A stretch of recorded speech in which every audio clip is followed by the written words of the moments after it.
প্ৰচেষ্টাত যৌথ বক্তব্যত আমি সঁহাৰি জনাই আমি এটা সিদ্ধান্তত উপনীত হৈছোঁ যে অহা কালিৰ পৰা অৰ্থাৎ 5 তাৰিখৰ পৰা পুৱা 5 বজাৰ লগে লগে 7 তাৰিখৰ 5 বজালৈকে পুৱা 6 গতিকেলৈ 48 ঘণ্টীয়া এটা বন্ধৰ কাৰ্যসূচী আমি বন্ধ বুলি নহয় কৰ্মবিৰতি এটা ঘোষণা কৰিছোঁ। সকলোৱে নিজৰ নিজৰ ষ্ট্ৰেংবিলাক এৰি দিব।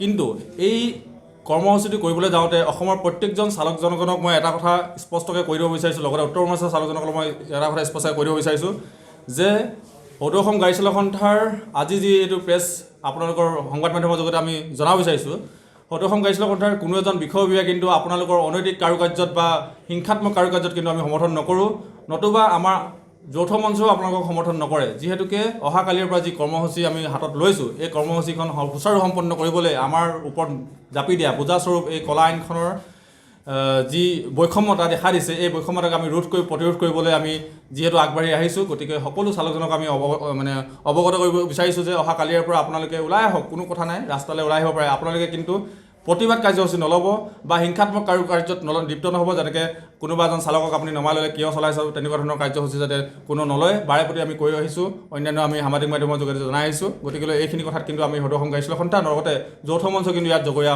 কৰিব নোৱাৰিব। যিহেতুকে আজি শাসকীয় পক্ষই যি ধৰণে তেখেতলোকৰ কাৰ্যসূচীবিলাক অৱলম্বন কৰে, যি শাসকীয় দৃষ্টিৰে তেখেতলোকে আমাক কটু দৃষ্টিৰে চাইছে, গতিকে কেন্দ্ৰীয় চৰকাৰক আমি স্পষ্ট আকাৰে জনাই দিব বিচাৰিছোঁ এই আপোনালোকৰ সংবাদ মাধ্যমৰ জৰিয়তে। কিন্তু অনাগত দিনত আজি আমি সাংবিধানিক আৰু গণতান্ত্ৰিক প্ৰক্ৰিয়াৰ কাৰ্যসূচী আমি সফল ৰূপায়ণ কৰিব যোৱাৰ স্বাৰ্থত যদিহে কোনোবাই কিবা অনৈতিক কাৰ্যত লিপ্ত হয় তাত আমি ক'বলগীয়া একো নাই, কিন্তু অনতিপলমে আপোনালোকৰ এই যি আইন, এই কলা আইন কিন্তু বাতিল কৰক, নহ'লে কিন্তু অনাগত দিনত আকৌ এবাৰ স্পষ্টকৈ সদৌ অসম গাড়ী চালক সন্থাই জনাই দিব বিচাৰিছে। অনাগত দিনত কিন্তু সেই ক'ভিডৰ দৰে আমি যিহেতু ভোকাতুৰ হৈ আছিলোঁ, চালক আৰু মালিক আমি খাবলৈ পোৱা নাছিলোঁ, তেনেকুৱা চিটুৱেশ্যন কিন্তু আমি ক্ৰিয়েট কৰিব নোৱাৰোঁ, সেনেকুৱা চিটুৱেশ্যন আমি উদ্ভৱ হ'বলৈ নিদিওঁ। কিন্তু চালক জনগণৰ লগত থাকি অসমৰ যিমানবিলাক শ্ৰমিক বা অন্যান্য সমাজ জীৱনলৈ কিন্তু ঘূৰ অমানিশা নামি আহিব পাৰে, কোনো এজন চালকে আমি অনিৰ্দিষ্ট কাললৈকে কিন্তু এই কাৰ্যসূচী আমি ৰূপায়ণ কৰিবলৈ বদ্ধপৰিকৰ হ'ম। গতিকেলৈ এই চেগতে আকৌ এবাৰ জনাইছোঁ অসম চৰকাৰ তথা কেন্দ্ৰীয় চৰকাৰলৈ এই আইন উঠাই লওক। আমি তীব্ৰ বিৰোধিতা কৰিছোঁ ইয়াৰ। আমি গণতান্ত্ৰিক প্ৰক্ৰিয়াৰ কৰ্মসূচী আগবাঢ়িবলৈ লৈছোঁ, গতিকে আপোনালোকে আমাক সমৰ্থন কৰক আৰু আইন বাতিল কৰক। ধন্যবাদ। বিজেপি চৰকাৰে এই যোৱা বিধানসভাত তেওঁলোকে এখন আইন প্ৰণয়ন কৰিছে। আগৰ যিখন আইন 279/304 এই আইনখন সংশোধন কৰিছে তেওঁলোকে। সংশোধনত তেওঁলোকে এটা hit and run non bailable এখন আইন পাছ কৰিছে। এই আইনখনত আছে, হিট এণ্ড ৰানটোত আছে যে কোনোবা এজন চালকে যদি কোনোবা ব্যক্তিক খুন্দিয়াই দিয়ে তেতিয়াহ'লে তেখেতক চালকজনে মেডিকেললৈ নিব লাগিব। যদি মেডিকেললৈ নিনিয়ে তেতিয়াহ'লে তেওঁক এৰি থৈ পলাই যায়, তেতিয়া এই আইনখনত 10 বছৰ জেল আৰু 7 লাখ টকাৰ জৰিমনা। গতিকে এই আইনখন কোনো পধ্যেই কোনো চালকে মানি ল'ব নোৱাৰে, বা চালকেই হওক এখন ৰিক্সাৰ পৰা লৈ পিনি এখন বাইক চলোৱাৰ পৰা লৈ ট্ৰাক যিমান ডাঙৰ গাড়ী নচলাওক কিয়, কাৰোবাৰ বাইক এখনো যদি চলায় তেওঁ যদি এই কাণ্ডটো হয় তেতিয়াহ'লে তেওঁকো এই আইনটোৱে ঢুকি পাবগৈ। গতিকে এই আইনটো কোনো পধ্যই মানি ল'ব নোৱাৰে। সেইকাৰণে গোটেই ভাৰততে এই আন্দোলন চলি আছে। আৰু আমাৰ যোৱা 2 তাৰিখে অল ইণ্ডিয়া ৰোড ট্ৰান্সপৰ্ট ফেডাৰেশ্যনৰ লগত আমাৰ যৌথ মঞ্চ এখন আছে, য'ত নেকি 100টাতকৈ অধিক আমাৰ মটৰ শ্ৰমিক সংগঠনসমূহৰ এটা যৌথ মঞ্চ আছে। এই যৌথ মঞ্চত এখন অতি জৰুৰীকালীন মিটিং হ'ল।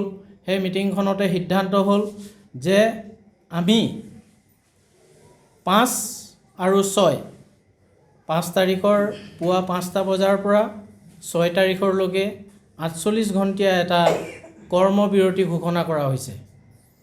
গতিকে আমি আজি সংবাদ মাধ্যমৰ আপোনালোকৰ ইলেক্ট্ৰনিক মিডিয়াৰ সকলোকে মাতি এই কথাখিনিকে অৱগত কৰিব লৈছোঁ। আৰু কালিৰ ৰাতিপুৱা 5টাৰ পৰা এই যিটো আমাৰ কৰ্মবিৰতি যিটো আন্দোলন চলিব, আৰু আমি ইয়াৰ পৰাই প্ৰতিজন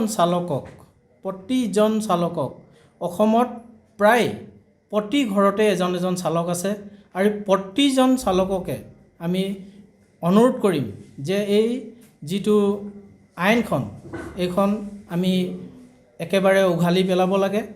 আমাক আমাৰ সদৌ অসম গাড়ী চালক সন্থাৰ লগতে বিভিন্ন দল সংগঠনসমূহে ইয়াত যোগদান কৰিছে, তেওঁলোকক মই ধন্যবাদ দিছোঁ। আৰু গোটেইখিনিয়ে এক হৈ এই আইনখন আমি প্ৰণয়ন হ'ব দিব নালাগে। এই আইনখনক আমি যেনেকৈ হ'লেও বাতিল কৰাব লাগিব। কিয়নো যদি বাতিল নকৰাওঁ 10 বছৰ জেল আৰু 7 লাখ টকাৰ জৰিমনা। যদি এজন চালকে 7 লাখ টকা জৰিমনা দিবলৈ সক্ষম হ'লে তেতিয়াহ'লে গাড়ী কেলৈ চলালে হ'লে। গতিকে আমি কেতিয়াও এই আইনখন মানি নলওঁ। সেই 7 লাখ টকাটো যদি থাকিলে হ'লে তেতিয়াহ'লে তেওঁ গাড়ী নচলাই কোনো এটা সৰু মৰু ব্যৱসায় কৰি পিনি ঘৰটো চলালে হ'লে। গতিকে আমাৰ অনুৰোধ, অসমৰ যিকোনো চুকে কাণে যিমানো আছে আমাৰ ৰাইজ, আপোনালোকে আমাক সহযোগ কৰক। আৰু এই যিটো ধৰ্মগত যিটো আছে আমাৰ কৰ্মবিৰতি, এই 2 দিন অসমত আপোনালোকে গাড়ী নচলোৱাকৈ ঘৰতে যদি থাকে, ইয়াৰ আমাৰ অনুৰোধ কৰিছোঁ আমি। ধন্যবাদ। বিৰোধিতা আমি কৰিছোঁ, কাৰণ আজি প্ৰত্যেকৰ ঘৰতে এজন চালক আছে। আপোনাৰ ঘৰত, মোৰ ঘৰত, প্ৰত্যেকৰ ঘৰতে এখন বাহন থকাটো আজিকালি বাঞ্ছনীয়।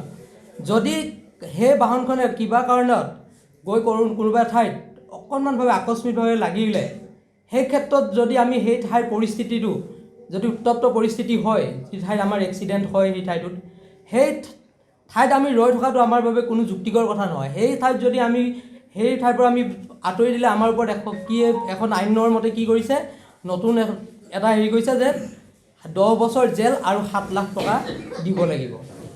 সেয়ে এনেধৰণৰ যদি কাৰ্য হয়, আজি এজন চালকৰ কিমান অসুবিধা হ'ব। আজি আমাৰ সদায় বাহন চলাই থকা যিবিলাক চালক, যোনে বেলেগৰ বাহন চলাই আছে, যাৰ মাহেকীয়া দৰমহা 10,000, 15,000 হ'বও পাৰে, তেওঁলোকে যদি আজি কিবা কাৰণত এক্সিডেণ্ট মানে কি, হঠাৎ হৈ যোৱা বস্তু এটা, তেওঁলোকে জানি বুজিতো সেইটো নকৰে। যদি তেওঁলোকে সেই ঘটনাটো হয়, তেওঁলোকে 10-15,000 টকা পোৱা মানুহ এজনে কেনেধৰণে চৰকাৰৰ ঘৰত গৈ কিনে 10 লাখ টকা বা 7 লাখ টকা এনেধৰণৰ টকা দিব। সেয়ে আমি এই সংবাদ মাধ্যমৰ যোগেদি চৰকাৰক সকীয়াই দিছোঁ যাতে অতি শীঘ্ৰে এই আইনখন উঠাই লয়। অন্যথা সদৌ অসম গাড়ী চালক সন্থাৰ লগতে আৰু যিমানখিনি পৰিবহণ বিভাগৰ সন্থা আছে, সকলোৰ লগতে বিৰলাচি থানাই একগোট হয় সুদূৰ ভৱিষ্যতলৈকে এই আইনৰ বিৰোধিতা কৰি যাম। ধন্যবাদ। লগত লগ লাগি আক্ৰাছো একগোট হৈ কাম কৰিম বুলি আমি তেওঁলোকক বাৰম্বাৰ আমি কৈছোঁ। আমি কোৱাৰ প্ৰথম কথা হ'ল, এই ক'লা আইনখন আমি পোনছাতে নস্যাৎ কৰিছোঁ। কিয়নো ক'লা আইনখনৰ যিবিলাক নীতি নিয়ম, এই নীতি নিয়মবিলাক আমি মানি ল'ব নোৱাৰোঁ। আৰু ইলেক্ট্ৰনিক মাধ্যমৰ যোগেদি মই এটা কথা স্পষ্টভাৱে মই ক'ব বিচাৰিছোঁ, মানৱীয়তাৰ খাতিৰত এজন চালকে অইন এখন গাড়ীত খুন্দা মাৰিলে, মানৱীয়তাৰ খাতিৰত প্ৰাথমিক চিকিৎসাৰ বাবে তেওঁলোকক নিয়া হ'ল। আৰু বৰ্তমান সময়ত সেই সময়ত উদণ্ড কিছুমান মানুহে এই চালকজনৰ ওপৰত মাৰধৰ কৰে। এতিয়া আমাৰ প্ৰশ্ন হ'ল, এনেকুৱা পৰিস্থিতিত অসম চৰকাৰে বা কেন্দ্ৰীয় চৰকাৰে এই মাৰধৰ কৰা মানুহসকলক কৰায়ত্ব কৰিবনে নকৰে, বা এওঁলোকৰ ওপৰত জাপি দিয়া এই যিটো কাৰাদণ্ড আৰু যিটো পইচাৰ নিৰিখ, এই নিৰিখটো দিবলৈ সেইজন মানুহ সমৰ্থ হয় নেকি? গতিকে এইবিলাক কথা চিন্তা চৰ্চা কৰিবৰ কাৰণে সময় হ'ল। আৰু জুই পুৰি একেবাৰে হাত পালেহি। গতিকে ইলেক্ট্ৰনিক মাধ্যমৰ যোগেদি মই সমূহ জনগণক লগতে সমূহ চালকক মই এটা কথাই ক'ব বিচাৰিছোঁ, কৰ্মবিৰতিৰ যি কাৰ্যসূচী, এই কাৰ্যসূচী খুব শান্তিপ্ৰিয়ভাৱে আপোনালোকে গাড়ী ষ্টেৰিঙত নবহিব আৰু এক অশান্তিৰ সৃষ্টি নকৰিব। বিভিন্ন দুৰ্ঘটনাত জড়িত হোৱা ব্যক্তিসকল অকল এই আইনখনৰ কথাই নহয়, আমাৰ মানুহসকলে, আমাৰ চালকসকলে মানৱীয়তাৰ খাতিৰত সহায় কৰি আহিছে আৰু সহায় কৰি যাবলৈ মই আহ্বান জনাইছোঁ। আৰু 5 আৰু 6 জানুৱাৰীৰ যি কৰ্মবিৰতি কাৰ্যসূচী, এই কৰ্মবিৰতি কাৰ্যসূচী খুব শান্তিপ্ৰিয়ভাৱে কৰিবৰ বাবে মই ইলেক্ট্ৰনিক মাধ্যমৰ যোগেদি আপোনালোকক বিনম্ৰতাৰে অনুৰোধ জনাইছোঁ। ধন্যবাদ। মটৰ শ্ৰমিকসকলৰ জৰিয়তে আমি কেন্দ্ৰীয় চৰকাৰ লগতে অসম চৰকাৰক আমি তীব্ৰ গৰিহণা জনাইছোঁ, যাতে এই ক'লা আইনখন অতি শীঘ্ৰে তেখেতলোকে বাতিল কৰক। নহ'লে কিন্তু এতিয়া যি পৰিস্থিতি হৈছে, ইয়াতকৈ ভয়ংকৰ পৰিস্থিতি কিন্তু দেখিবলৈ সন্মুখীন হ'ব।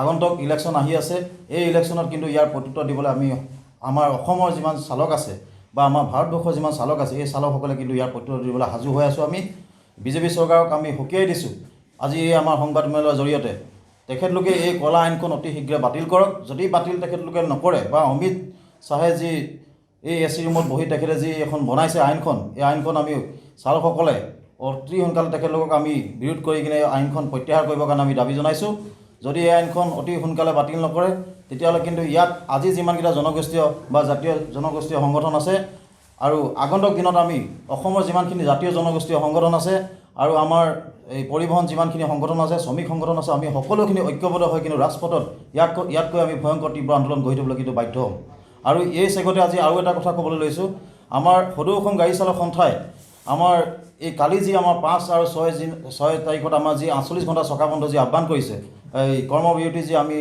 ঘোষণা কৰিছোঁ এই কৰ্মবিৰতিত আমি আমাৰ এই স্কুলৰ যি চলাচল কৰা বাছসমূহ আৰু আমাৰ পেপাৰৰ যি গাড়ী আৰু আপোনাৰ হেৰি কি আছিলে গাখীৰ আৰু এম্বুলেঞ্চ এই সেৱাখিনিক আমি যাতে আমাৰ চালকসকলে যাতে কোনো অসুবিধা যাতে সন্মুখীন হ'ব নালাগে তেখেতলোকৰ কাৰণে আমি ৰেহাই দিয়া হৈছে আমাৰ সংগঠনৰ ফালৰ পৰা আৰু যিখিনি আমাৰ জৰুৰীকালীন সেৱা গাড়ী আছে সেই গাড়ীসকলক আমাৰ সংগঠনৰ ফালৰ পৰা টোটেলি ৰেহাই দিয়া হৈছে তেখেতলোকে চলাচল কৰিব পাৰিব ধৰক স্কুল বাছকে ধৰি এম্বুলেঞ্চ ফায়াৰ ব্ৰিগেড আৰু আমাৰ গাখীৰৰ গাড়ী পেপাৰৰ গাড়ী আৰু জৰুৰীকালীন সেৱাৰ যিখিনি গাড়ী আছে সেইখিনি গোটেইখিনিক ৰেহাই দিয়া হৈছে আমাৰ সংগঠনৰ ফালৰ পৰা ধন্যবাদ জয় অসম